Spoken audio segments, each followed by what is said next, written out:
is leadership for you? So leadership for me is really about clarity, setting a path.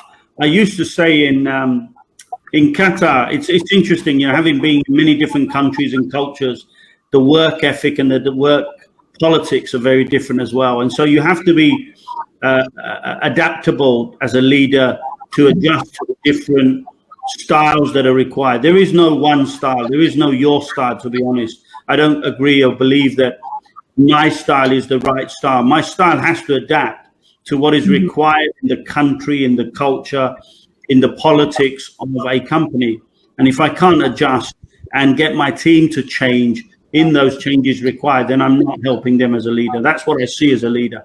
An example in Qatar, for example, I used to describe Qatar in my role as one of, if anybody remembers, if they're a little bit old as me, certainly, or older, Lady Diana, who was a great royal figure, a beautiful lady and just a role model to us all. Lady Diana walked in a landmine once wearing a protective hat and a bodysuit and was walking through landmines to support the removal of landmines in Africa.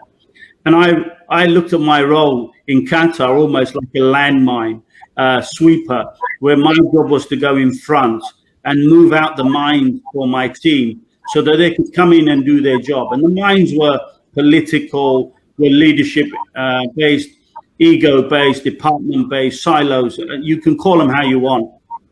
My job was to navigate those relationships as a leader and clear the path for my team so they could safely come and do their job, what they do well, which is their specialities, and go home every day, right? So I often describe that in Qatar in that sense.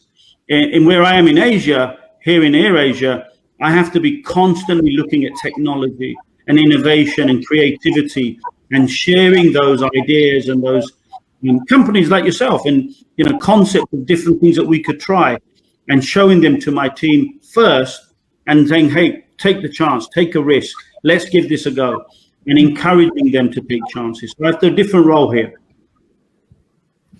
What do you believe is the role of leadership and transformation in being able to thrive in this next normal?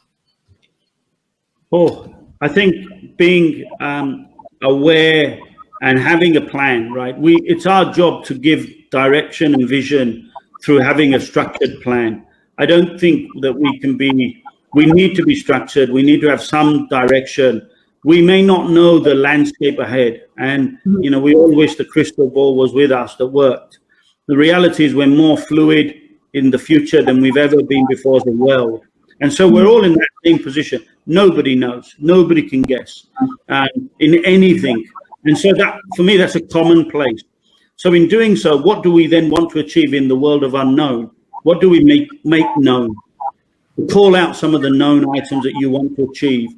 And don't worry about the unknown, right? And focus on the known that you want your team to work on. Provide them then the direction, the tools, the right resources. But at the same time, never forget, for us, what we're equipping them is don't get too comfortable with what you have and where you are and what you do today. You need to change again and again and again and again.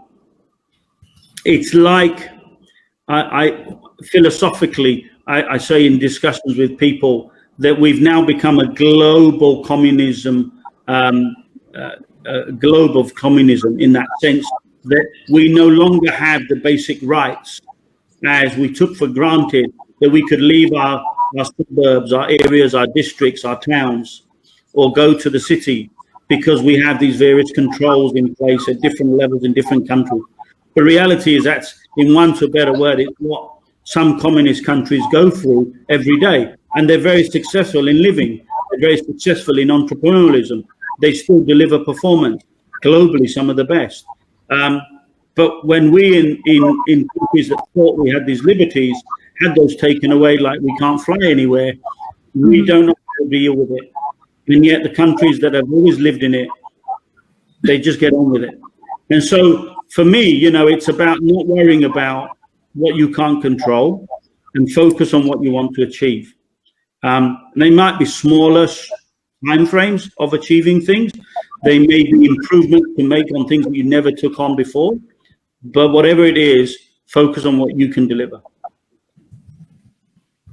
What are the important leadership capabilities or skills you must have in this next normal to be, of course, be able to lead effectively, and of course for business owners or business leaders to be able to thrive in their business, to have that continuity and resilience? Right.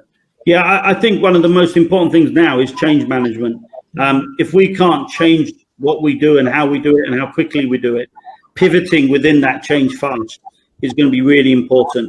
Now that's a skill. Not everybody can change, right? And change for human beings is probably one of the hardest things. So I believe change management and the skill of change management and equipping leaders and staff and personnel to the attributes and skills of change management is going to be really important for people like yourself, organizations that can help us prepare our people. Transformation linked to that is clear. A good understanding, working understanding of digital. You know, there's a lot being said about AI and machine learning and visual intelligence and data analytics, and most people, you know, or quantum computing, and they don't understand it. They hear all these wonderful big words and say, right, we've got to be digital transformation. Well, what does it mean? And I think so translating complexity to simplicity is going to be really important, right? That's what we've got to do, is break it down so that people can understand what it means for them to go and deliver. And that's something that I do in terms of my working style.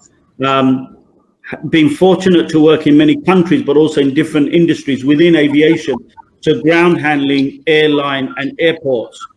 And what that's allowed me, and within that different roles, what it's allowed me to do is see the problem or the challenge or the opportunity from three different positions.